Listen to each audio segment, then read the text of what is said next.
Baie welkom, vanaand gesels ons oor 'n onderwerp wat dikwels onder die radar bly, maar 'n groot impak het op mense se lewens, dis natuurlik sweatshops. Hierdie onwettige fabrieke en werksplekke is dikwels gekoppel aan misdaad, uitbuiting en korrupsie. Nou saam met my het ons natuurlik die BOBAS ondersoeker Mike Bolhuis, 'n bekende misdaadbestryder wat lig gaan werp op wat agter die skerms van so 'n sweatshop gebeur. Goeienaand Mike, welkom terug. Eerste keer wat ons net 'n bietjie live met jou gesels hier in Februarie. Ja, nee, is 'n redelike tydjie, né? Maar time flies, né? Hierdie jaar het weggeskop met nie net een turbo nie, al 3 turbos is aan. Ja, so 'n trend, né? Ek meen oor 10 maande is dit die einde van die jaar. Kan jy glo? Ja, nee, tyd vlieg hoor. Ja, tyd staan stil vir niemand nie. Mike, wat presies is 'n sweatshop en hoekom word dit as onwettig beskou? En watter tipe misdaad is tipies betrokke by die bedryf van sulke sweatshops? Hoe raak dit die werkers fisies, emosioneel en finansiëel? Ek het nou 'n baie interessante klomp samestellings gekry by my operateurs, want ek wil sommer 'n projek uitstuur. Ja, so ons sal vir die luister, ja. Dit sal amazing wees. Luisteraars, sommer al die nitty-gritties en paraphernalia daarin sit. Maar 'n sweatshop is, ek dink almal wat luister en almal wat 'n bietjie weet van klere koop en verkoop, weet dit is maar onwettige winkeltjies wat versteek is. Nou, jy kry jou mense wat buiteland toe vlieg, veral Bangkok of China, maar ook sommer in die Afrika lande in, waar hulle nou weer dit teen baie goedkoop maak, en verskriklike mooi klere ook, hoor. Maar dan in die land in smokkel en bring en hier verkoop. Die ander manier is dat die Chinese of uitlanders wat in hierdie land daarvan hou om hierdie tipe van amper soos 'n koeka shop, soos die Pakistanis en al daai ouens hierdie shops oopmaak, dat hulle van die Suid-Afrikaanse publiek en van die buurlande is mense wat hier, sê maar onwettig eintlik in die land is, immigrante. Ja. Kom ons noem hulle ons besoekers, misbruik, en hulle dan aan die werk stel, om dan klere te vervaardig of sekere werk te doen op, weet soos knope op te sit of wat ook al. En hulle word verskriklik misbruik in baie beknopte areas, baie swak ventilasie, baie swak sanitasie, baie onhygiëniese omstandighede, gebruik emmers vir toilets, baie rotte en insekte en vliee, en dan verskriklike armoede met klein bedraggies van so minstens tot so tussen 5 tot 10 rand 'n uur. Dit is absoluut verskriklik die uitbuiting, maar jy weet hierdie tipe van, daar's baie misdadige klein winkeltjies wat operate, en daar's baie klein misdadige winkeltjies wat operate met die misbruik van mense, the abuse of human labor. En dit is 'n baie groot probleem, want dit is dis eintlik 'n ontstellende sonde ook in my oë. Dit is vir my skokkend, en dit is eintlik baie moeilik om aan te spreek, want daar's nie behoorlike wette teen dit nie. So daar was nou al klopjagte uitgevoer, en daar was al video's uitgestuur, en daar was al optredes gewees, maar dit is soos 'n druppel in die emmer, of soos 'n flits in die nag. Dit maak nie die verskil nie. Julle het almal al gehoor, hierdie groot China shops, China towns is geslat, maar daai ouens maak soveel geld, dat die volgende dag is hulle weer oop en hulle operate net weer. En die infrastruktuur van wet en orde in ons land is te klein om hulle elke dag te slat. So hulle slat hulle miskien 1 keer in 3 maande of 1 keer in 6 maande. En dat dien daar natuurlik ook is baie omkopery, want die Chinese en al hierdie ander uitlanders wat hierdie tipe van ding bedryf in ons land, het nie 'n probleem om R5,000 in jou hand te steek en te sê, just walk away, and don't do anything, of hier's vir jou klere vir jou hele familie, of hier's dit, of die, of daai vir jou. Ons het al van baie omkoopstories gehoor, en ons het al van baie beïnvloeding gehoor. Het is baie selde dat hulle sommer fisies sal optree, maar as dit nou werklik waar noodsaaklik is, dan sal hulle teenoor hulle kompetisie fisies optree. Jy weet, en dan daar's skoon maar vir die woord, maar daar's geen ander manier nie, dan fok die mense mekaar op links en regs. Kompetisie is 'n baie groot ding onder die gewildste areas waar hierdie tipe van winkels floreer. En die rede hoekom hierdie tipe van bedryf so floreer is, want hulle maak soveel geld. Jy weet, ek kan jou 'n simpel voorbeeld noem, ek doen verskeie sake oor see, en byvoorbeeld, die beste voorbeeld vir my is maar altyd Bangkok.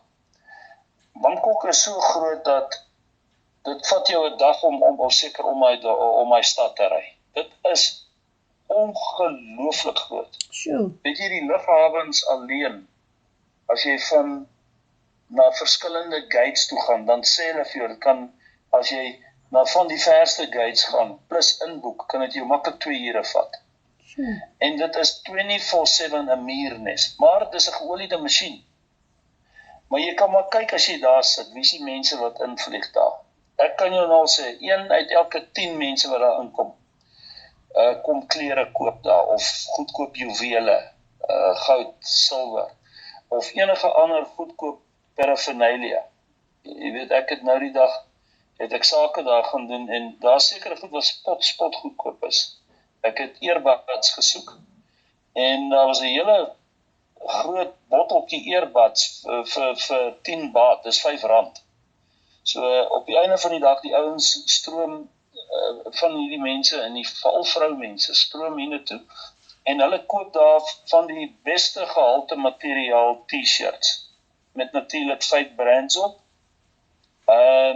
vir die ou spreekwoord 'n appel en 'n ei, en ek praat van, jy weet, ek praat van 'n T-shirt wat jou tussen 10 tot supergehalte R50 kan kos, en verkoop hulle dit hierso vir R350 tot R500. Dit is nou in die wat dit kan bekostig. So jy kry baie levels van sweatshops, en dan kry jy baie legitimate shops wat oor see koop, en daar gaan koop, want dit is so goedkoop, en dit hier verkoop, en dit wettig hier verkoop. Maar hulle maak ook maar moves, hoor. Hulle almal die brands daai kant af, en sit ander brands hier op, en. So, it's a business. En om klere te maak in Suid-Afrika is duur. Jy kan maar gaan môre 'n bietjie bel en vra dat hulle vir jou so 50 T-shirts maak, is duur. So, dit is wat die mens gaan doen. En ons sien dit in alle bedrywe, in die grootste industrie sien ons dit ook.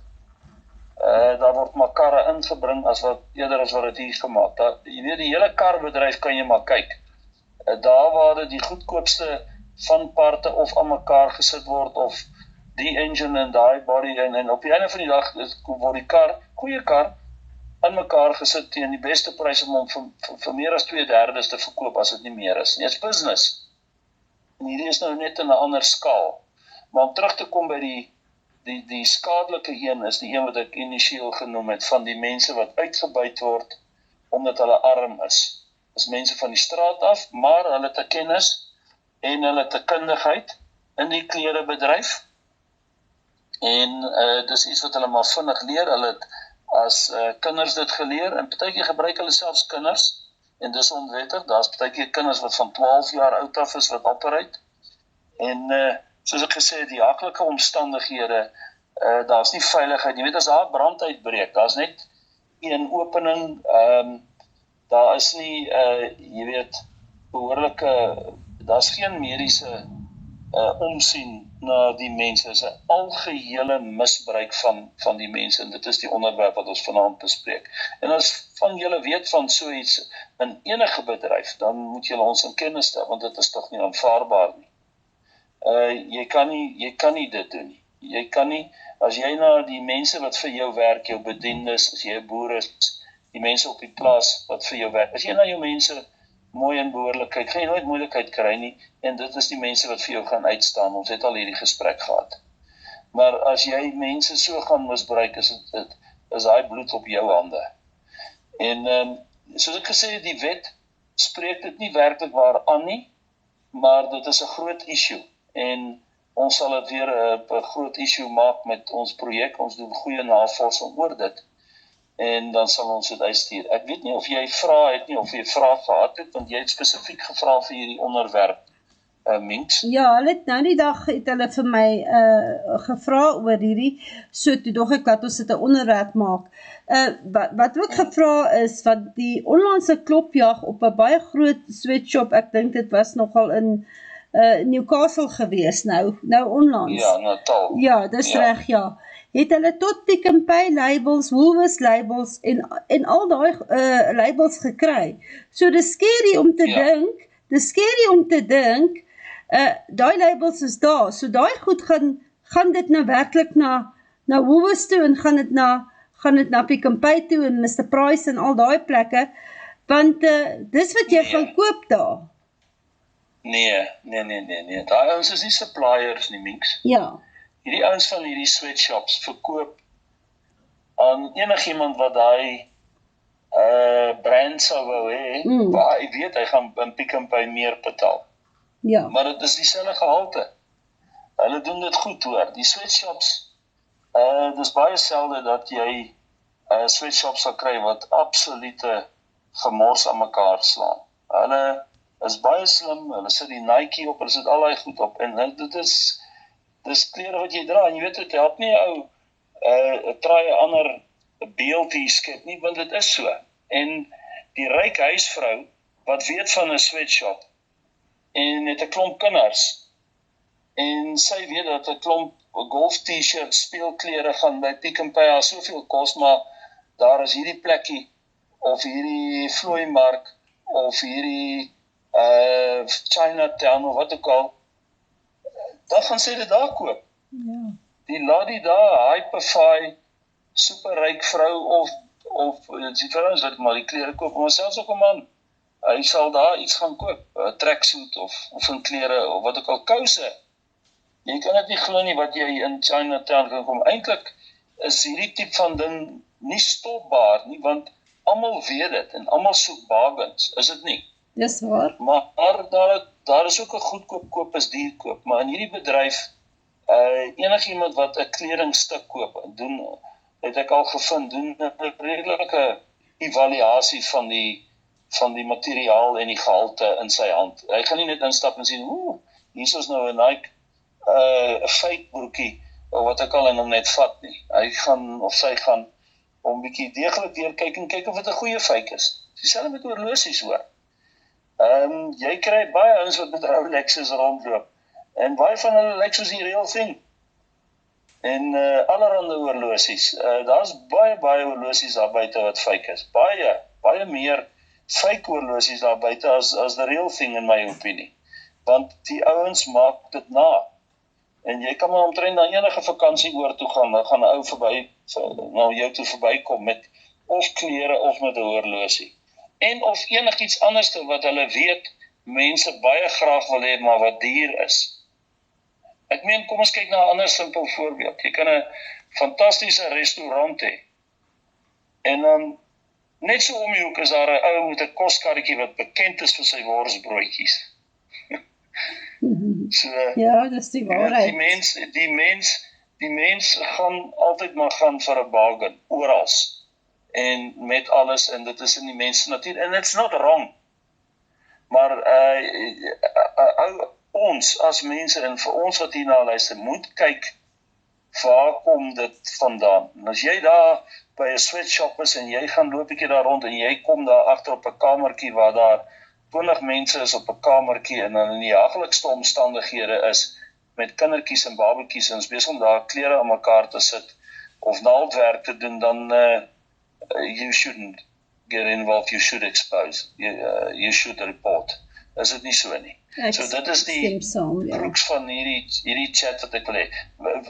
Ek kan julle nou al sê, soos vals sigarette, soos baie ander vals goed, selfs bande, noem 'n ding wat jy nie 'n fake voor kan kry nie. It's not gonna go away. En gaan jy ooit die mens kan kry om altyd net die brand te koop? Ek wil julle 'n ander ding sê wat julle hare gaan laat rys. En jy sien dit baie op Facebook en op die platforms. En ek dink die vroumense wat nou luister gaan hulle mors dood lag en sê ja nee Mike, dit is iets verskrikliks. Van hierdie handsakke wat so duur is. Ek dink die ding se ding en sy naam is Hermes of iets. Gucci en al daai dinge. Daar's handsakke minks wat miljoene rande kos. Honderde duisende rande. Jy kan dit nie glo nie. Sure. Hoe duur is daai brands? Nou, hulle maak fakes en ek het een gesien. My vrou het vir my gewys want ek sê vir haar, is dit moontlik dat hierdie ding 13.000 of 130.000 euros kan wees? Sure. Ek kan nie eens meer onthou nie, maar dit was so erg dat ek het in 'n fanny flap omtrent geval. Ek sê vir haar, maar is dit so? Sy sê my ja, maar kyk hier's 'n paar, kyk daarso. En dan hier verduidelik hulle nou hierdie een is 'n fake. Maar hy lyk net soos die ander een, maar nou wys hy hoekom is hy 'n fake? En ek sê vir jou, ek hoor haar, but I actually don't see it. Dis so goed gedoen. Maar anyway, is 'n verskriklike onderwerp hierdie, want daar is baie fakes. Handsakke, ek het agteroor geval, dit is incredible. So ons kan ek sê jy kan dit nie glo nie, maar ons kan dan met 'n geruste hart sê daai wat die Pick n Pay labels het en die Woolworths labels, dit gaan nie in daai winkels in nie. Nee, kyk, die groot winkels en al die trading winkels gaan nie 'n kans vat nie, want dit vat net een ou om 'n hemp of 'n klagte of iets in te dien en dan is daar 'n ondersoek, dan gaan hulle agterkom. So nee, that's not it. Wat gebeur is, hulle steel die Pick n Pay kliënte, hulle steel die Woolworths kliënte, hulle steel die Mr Price kliënte. En dit raak word to mouth. Ek weet van mense wat eenmaal 'n maand mense onder 'n brug kry. Dan daag daai persoon daar op met letterlik in wat ook al georder is daar in totaliteit teen '10 van die prys. Ja. Ek weet van mense wat uitgaan en dit in Mosambiek kry, in die buurlande. Ek weet van baie mense wat oorvlieg Bangkok toe en die goed daar koop. Jy weet, jy sien nie die skade in die business en in die bargain nie. Maar as jy verder gaan kyk, hoe daai kledingstuk op, kom ons sê maar die proverbial rak verskyn, die agtergrond van hoe hy georiginate dat hy daar beland. Dit is waar die uitbuitery is. Dit is die probleem. En onthou, dit is versteekte plekke hierdie. Hulle gaan jou nie die klere aanbied waar dit gemaak word nie. En waar die haglike omstandighede is nie.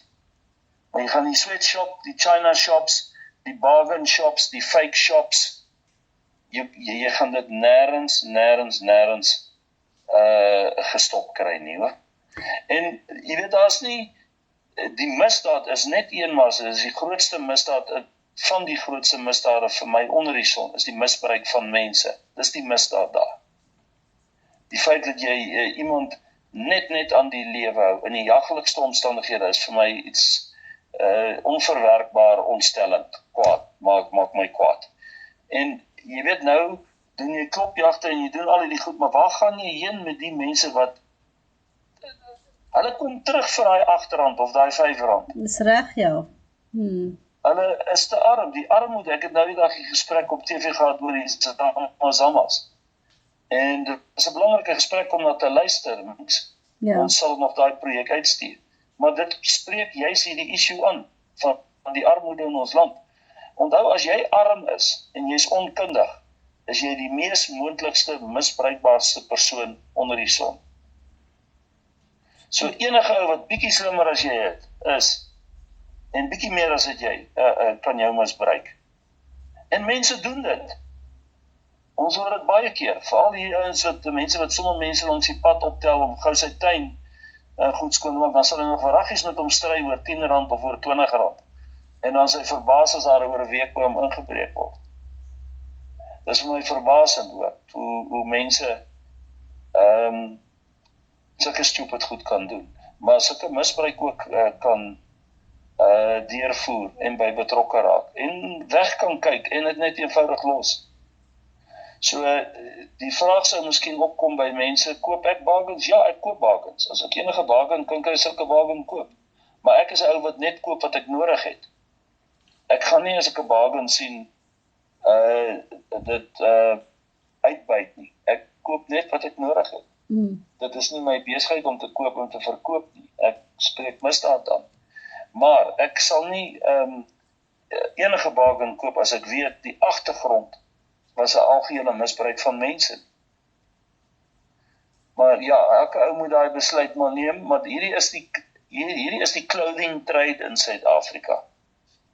En dit is groot. Want jy weet mens, julle vrouens, julle het nooit genoeg rokke nie. Nooit nie. Julle kan julleself nie fucking help nie. Jy kan nie. Ons 'n paar goed wat julle vrouens nie kan weerstaan nie. Skoene en klere. As ek my vrou in die oggend sien, dat sy 'n rok uithaal, dan soek sy nog verragtig en kan nie kies nie. En dan sal sy terugstaan met haar hande op die heup op 'n stadium en sê sy het nie klere nie. Oh goodness. Ek dink ons is al ons vroue. Dis al ons vrouens. Ons lag nou al daaroor ek en sy, want sy weet ek maak hierdie stellings. Maar ek het niks om te dra nie. Is 'n ander stelling. 'n Vrou kan dit nie. 'n Juweel is 'n vrou val vir 'n juweel. Klaar. End of story. 'n Vrou val vir 'n mooi kledingstuk. 'n Handsak, skoene.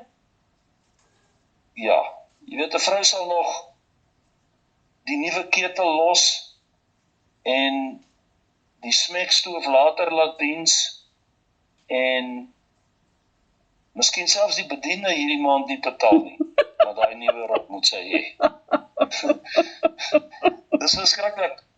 Ons moet een keer 'n chat hê oor vroumense en hulle dinge, en dan een oor mans en hulle dinge. Ons moet.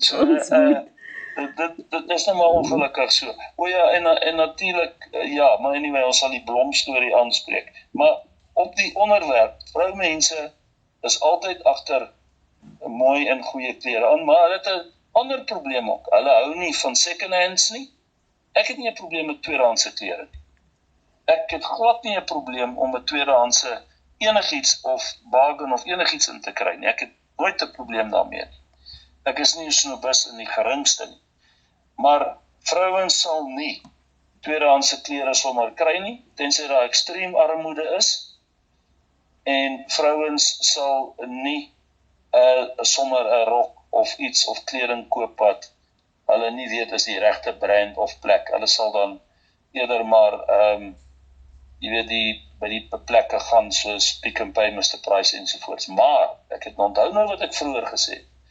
Die vrouens wat weet van die goeie gehalte klere wat gemaak word deur die sweatshops, wat identies is, wat nie noodwendig 'n brand op het nie, maar selfs 'n beter gehalte met 'n kwart van die prys as die wat by Pick n Pay of Mr Price of wat ek al koop en wat van oorsee afkom, Bangkok, né? Hulle raap dit op hoor. Want onthou die kledingstuk, as daar een ding is waarmee 'n vrou gebore is dit met hy vingers en hande van haar wat alles onmiddellik kan identifiseer. As sy eers daai rok in die hand het en sy het hom so gevoel, is sy in hy kamertjie en as sy hom oor hy lyf getrek en sy doen hy terug oor die skouer kyk in die spieël en dan die kant toe en dan 'n bietjie die boobs reg skuif en die maag intrek en dan so toe en dan skeef en dan op en dan uit daai kop gaan heeltyd heen en weer. Dit is 'n belewenis om te sien. Jy moet dit sien. Jy kan dit nie sien nie, want jy doen dit. Maar anyway, as sy klaar daai oefening gedoen het, dit is soos 'n klein pilates oefeningkie daar, dan is sy oortuig, dan vat sy hom. Ek het so lekker gelag, maar om 'n ernstige noot, Ja, ek doen dit ook. Ek gaan nie stry nie. As jy nou weer in 'n winkel stap, gaan jy hierdie onthou, dan gaan jy eers rondkyk. Miskien sien Mike my of iemand my. Laat ek nou net 'n bietjie minder links en regs en. Maar jy verstaan wat ek meen. Klere gaan altyd 'n issue wees. Mense gaan altyd klere wil hê, hulle gaan altyd bakens wil hê. Hulle gaan die beste goed vir die minste prys wil betaal, maar dit is nie net in klere nie, dis oral en alles. So hierdie ding gaan in ons land nie opgelos word nie. En solank in 'n baie ernstige nood, en daarmee kan ek afsny, ons sit met ontsettende armoede. Selfs mense wat vanaand luister, of die wat later gaan luister, sukkel. Jy weet, en dit gaan raak al hoe erger, hoor. En jy sien hoe gaan dit aan, daar is seker 3-4 berigte 'n dag wat SARS uitstuur. Mense lewe in vrees. Mense lewe in vrees oor die land se politiek, oor die veiligheid en sekerheid. Ons lewe in 'n heilige vrees, want ons vrees vir julle. En ons probeer alles in ons vermoë om dit vir die publiek saam met die bietjie autoriteite wat wil, 'n bietjie vrede en 'n bietjie geluk en rustigheid en kalmte kan bied in Suid-Afrika. Maar hierdie land is 'n absolute landmynland. Is 'n absolute deurspekte land, deurtrekte land van misdaad. Is 'n landmynland. As jy jou voet by die deur uitsit, kan jy op 'n landmyn staan. Dis hoe erg dit is. En die ekonomie is sleg. Is verskriklik sleg. En dinge raak net duurder. En dan het ons nog sulke goed soos back and close hier. En ons het sulke goed soos die Matlanga en ondersoek verhore wat aangaan, waar omtrent al wat generaal is, rot en kaal hierdie land gesteel het in die laaste jare.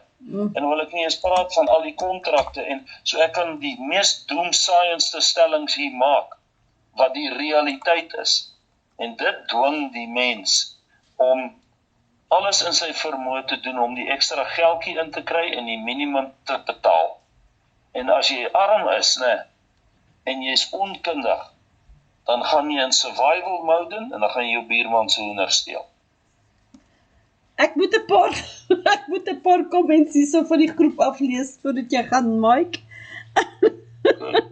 Ek weet op 'n ernstige noot voor ek dit lees, solank ons dit koop, solank gaan daar die sweatshops wees. Ja. Solank mense koop, gaan hulle daar wees. Dit is, dan is dit ons dis mais, want ons veroorsaak dit. Solank ons koop, sal hulle daar wees. Ja. Buk sê hierso, Stoutgat Buk sê hierso, ek stem, 'n bargain is 'n bargain. Ek is nie goed te koop nie, maar ek is op special die week. Ja, Buk moet maar eers vir ons 'n fotootjie stuur. Verkieslike kaal een, want dan kan ons bietjie sextortion pleeg. So ons wil eers kyk, wat behels hierdie special? Ons wil eers bietjie kyk, is dit nou 'n droë rangskikking, of is daar iets meer? En myne, hy sê wat die vrouens aanbetref, hy sê, maar jy kan maar vir myne vra, dis sy vroutjie.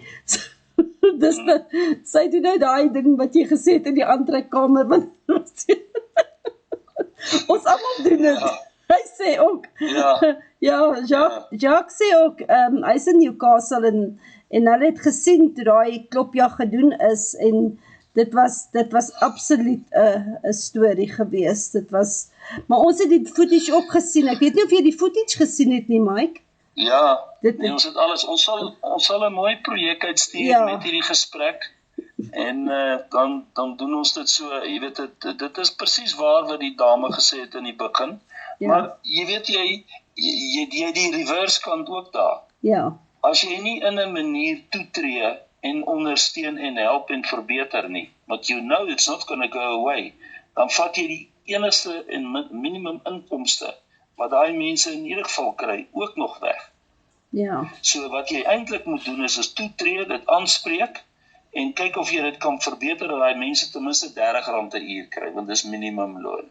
Ja, en self... Ons sal in die projek sê, wat sê die wet, ons sal in die projek sê, wat is ons voorstelle, rate en advieste, en ons sal daai grappige gedeeltetjie eenkant hou, this is a woman, when she sees jewelry or clothes. This is what she does. Ek sit daar so 'n foto van homself daar gesit. Hy sê, dis net vir Mike. This is my first full naked picture. Are you happy now? Alright, ek gaan 'n bietjie loer. Dankie Bux, jy is ook lekker. Ja. Julle almal daar, julle moet meer male en julle almal moet die mense kry dat hulle saam met ons luister. Ja. Donderdag aande, want ons praat oor ernstige goed en goeie goed en ons kan altyd 'n verskil maak. En ons nou en dan is iets snaaks en grappig, but it's still true, want dit is presies hoe 'n vrou is met klere en juwele, dit is so. Dit is nie lelik nie, maar dit is tog, dit is snaaks, is dit nie? Ja. Maar ons bid vir julle almal, ons dink aan julle, ons vra dat die Here julle ryklik sal seën, weer eens 'n baie voorspoedige nuwe jaar vir julle almal, mag die Here julle ryklik seën met absolute wysheid, insig, krag, voorspoed, gesondheid en onderskeiding, mag hy julle barmhartig en genadig wees. Kyk na julleself, ergste goed, laat ons weet, en as julle vrae het en enige spesifieke versoeke, stuur dit vir Minks, en dan sien ek julle volgende donderdag. Groete. Baie dankie Mike en blessings daar vir jou ook. Baie dankie. Bye. Bye.